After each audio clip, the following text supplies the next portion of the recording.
Hello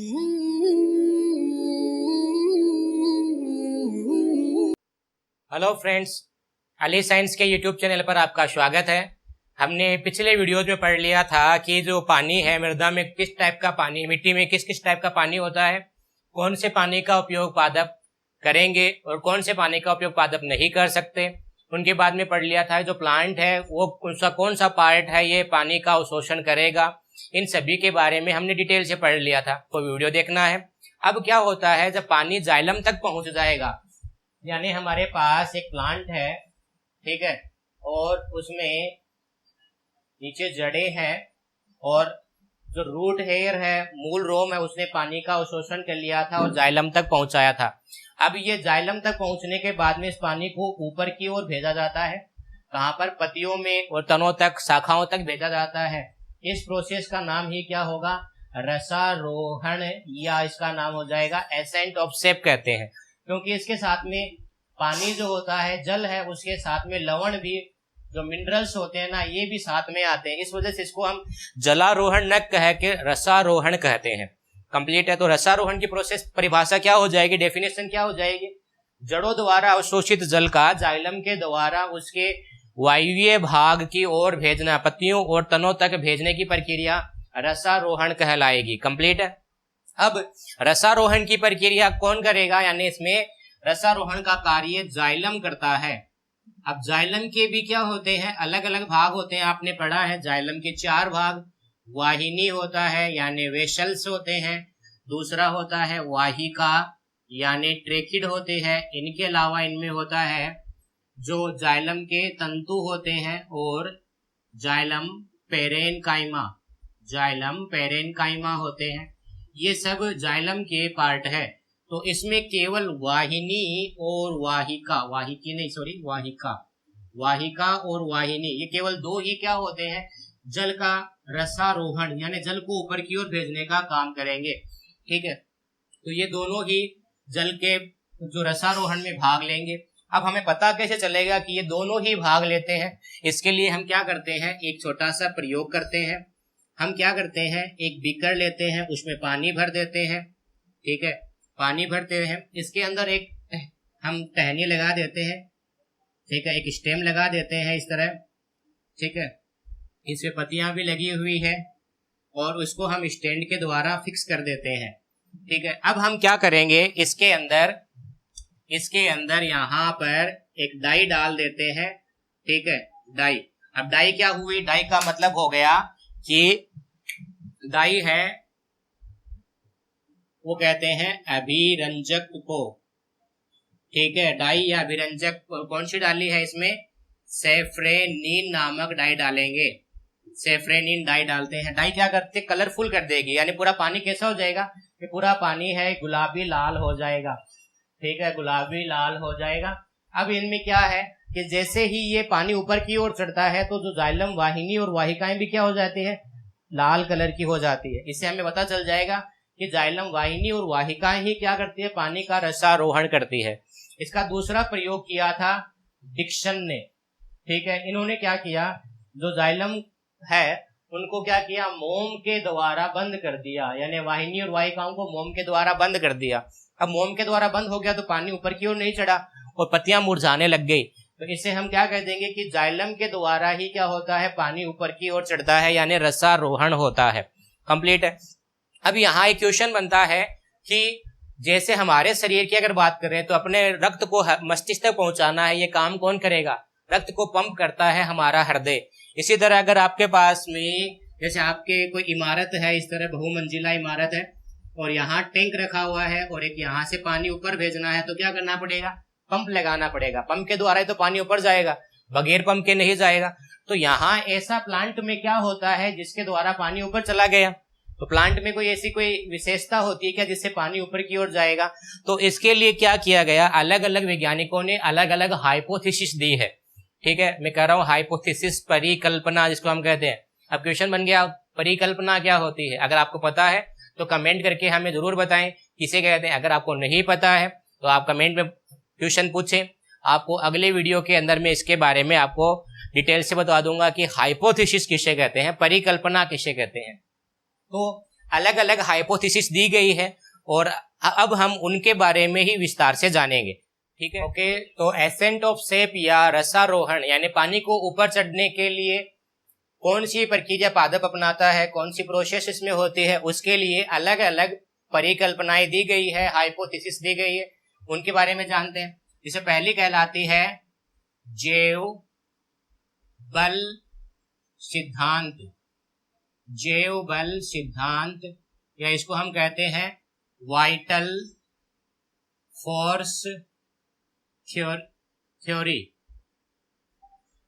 या आप यहां पर परिकल्पनाएं भी लिख सकते हो।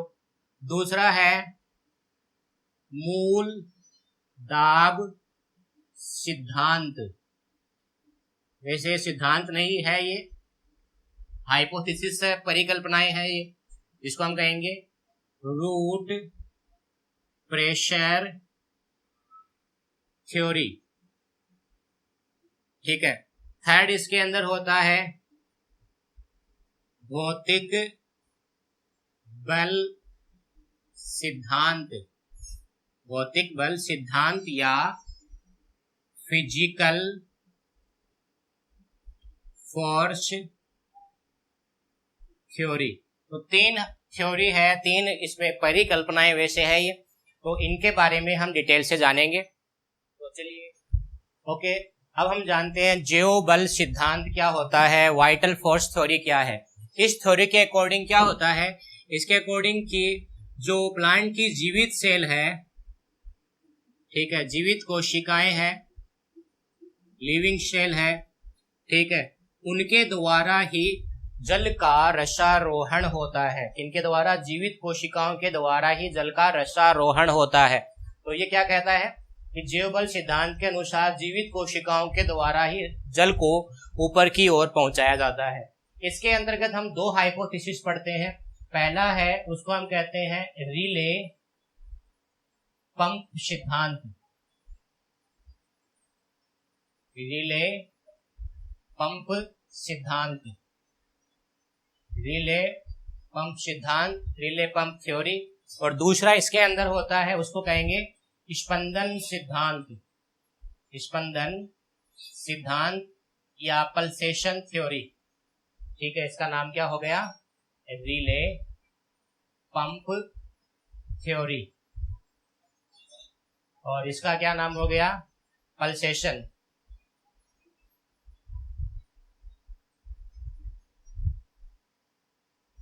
थ्योरी।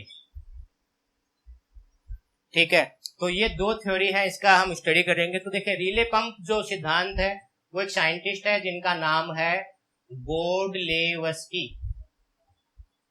बोर्डलेवस्की, उनके द्वारा दिया गया था। अब बोर्डलेवस्की ने क्या कहा, इन्होंने कहा कि जो जाइलम है, जाइलम के अंदर मैंने आपको 4 भाग बताए थे, वाहिनी, वाहिका, तंतु और पेरेनकाइमा। तो जाइलम, पेरेनकाइमा, यानी पेरेनकाइमा का अर्थ होता है जीवित कोशिकाएं जो होगी वो जाइलम की जाइलम पेरेनकाइमा होती है। इनके अलावा मज्जा किरणें, मज्जा किरणें।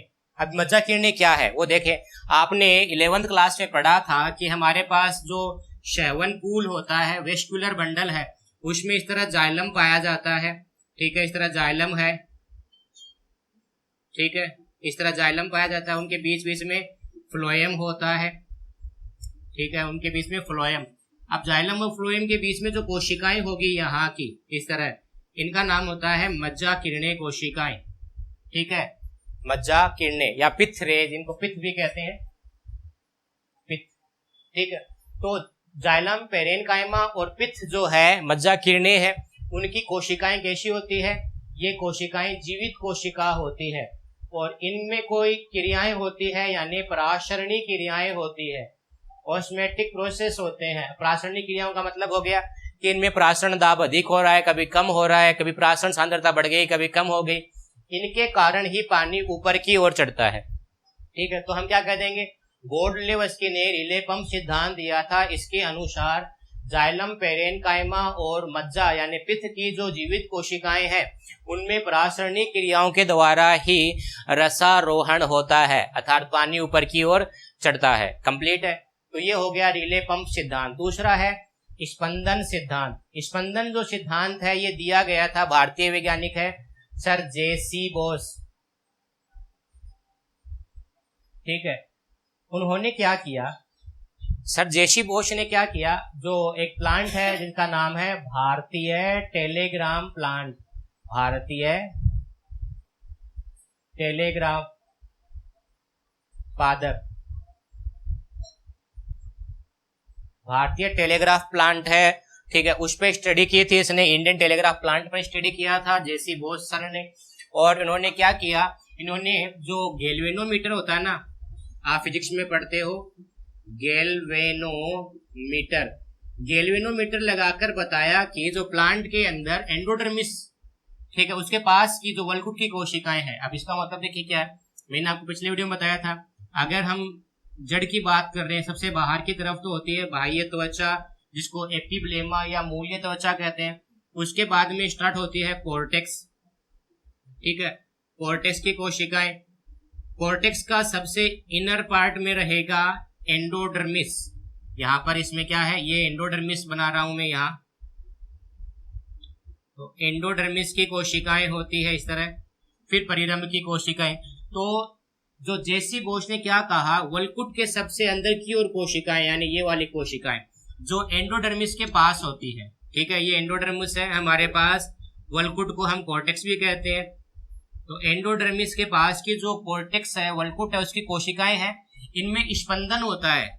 जैसे हृदय स्पंदित होता है ना, कभी संकुचित हो रहा है, कभी फैल रहा है, वापस संकुचित कॉन्ट्रेक्टाइल हो गया, फिर रिलैक्स हो गया, जैसे हृदय होता है, वैसे इन कोशिकाओं में स्पंदन होता है। और इस स्पंदन के द्वारा ही पानी ऊपर की ओर चढ़ता है, यानी रसारोहण होता है।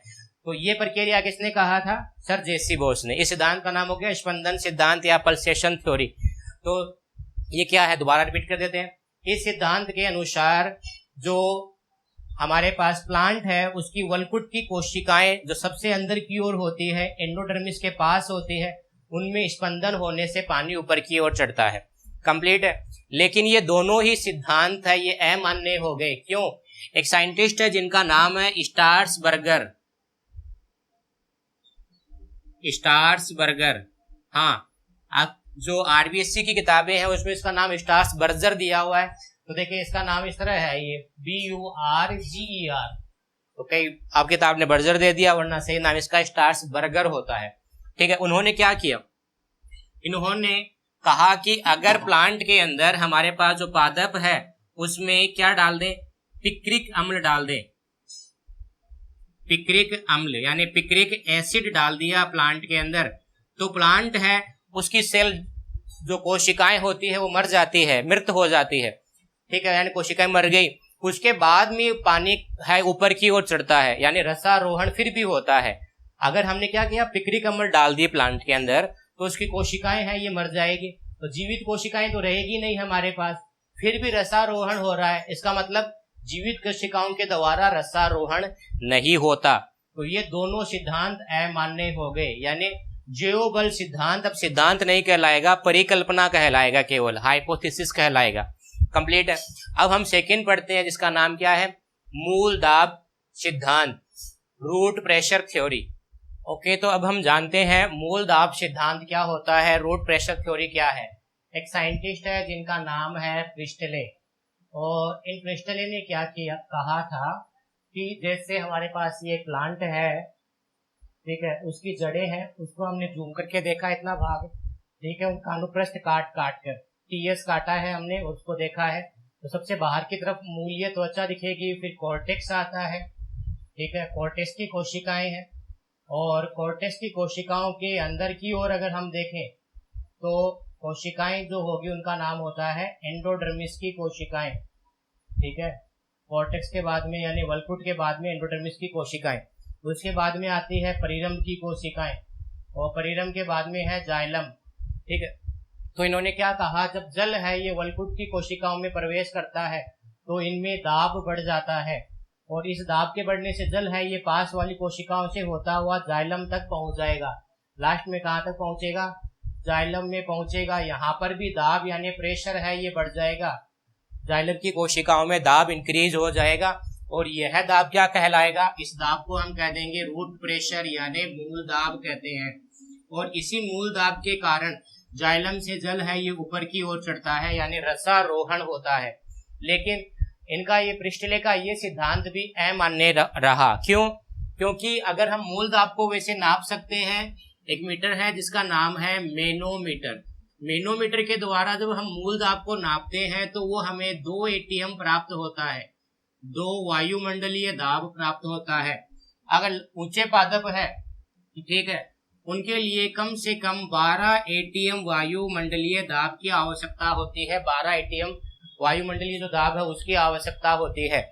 तो इतना दाब है ये मूल दाब के द्वारा उत्पन्न नहीं होता। इसका कारण ये हो गया कि ये मूल दाब सिद्धांत है ये अमान्य हो गया, यानी ये केवल परिकल्पना रही है। अब हम पढ़ेंगे कि तीसरा हमारे पास है भौतिक बल सिद्धांत, फिजिकल फोर्स थ्योरी।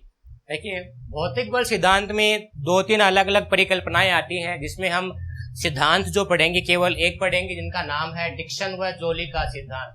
और उसका नाम क्या है? उसको हम कहते हैं वाष्पोत्सर्जन खिंचाव सिद्धांत। वाष्पोत्सर्जन खिंचाव सिद्धांत, या इसको हम कहते हैं दूसरा ट्रांसपिरेशन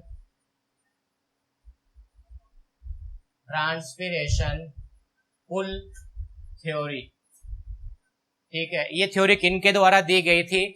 ये थ्योरी दी गई है डिक्सन व जोली, 2 साइंटिस्ट है डिक्सन व जोली, उनके द्वारा दी गई थी। और इन्होंने क्या कहा था?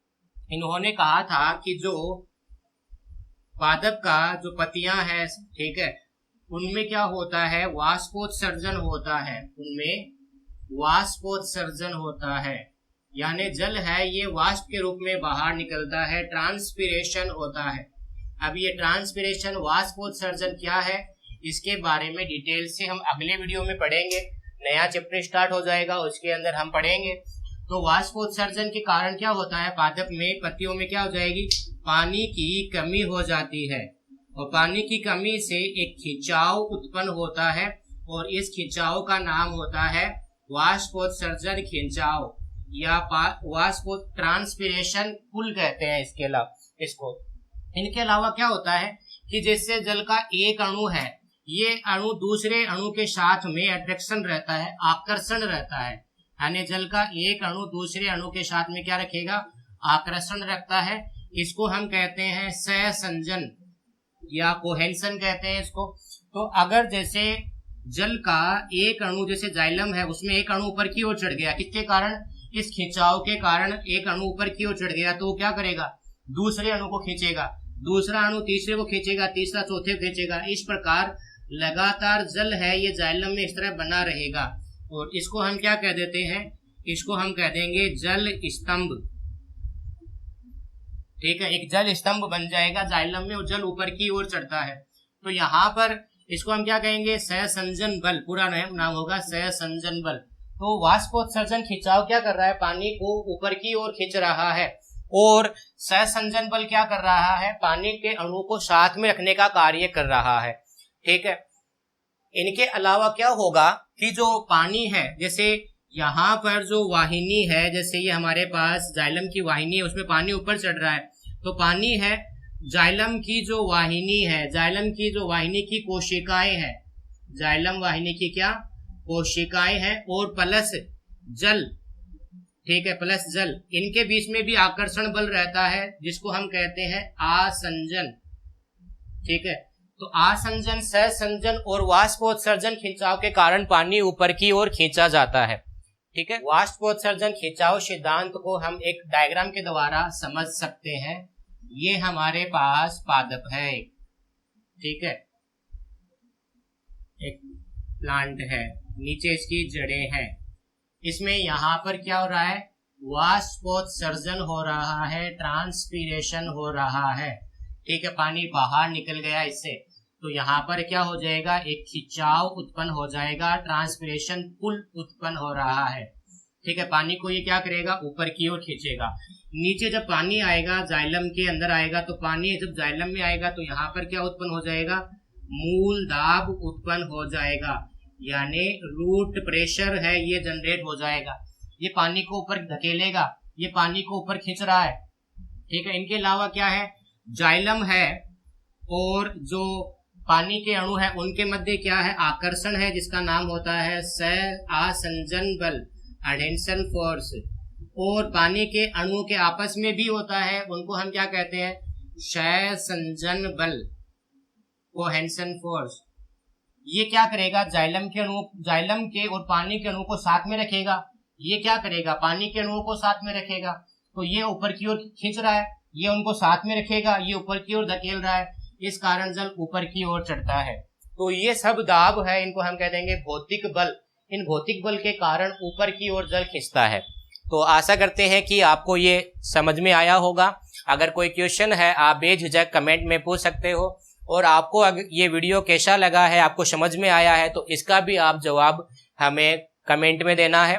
अगले वीडियो में हम जानेंगे कि वाष्पोत्सर्जन यानी ट्रांसपिरेशन क्या होता है। तो अगर आपने सब्सक्राइब नहीं किया है तो आप जरूर सब्सक्राइब कर दें, अपने फ्रेंड के साथ में आप इसको शेयर करें। धन्यवाद।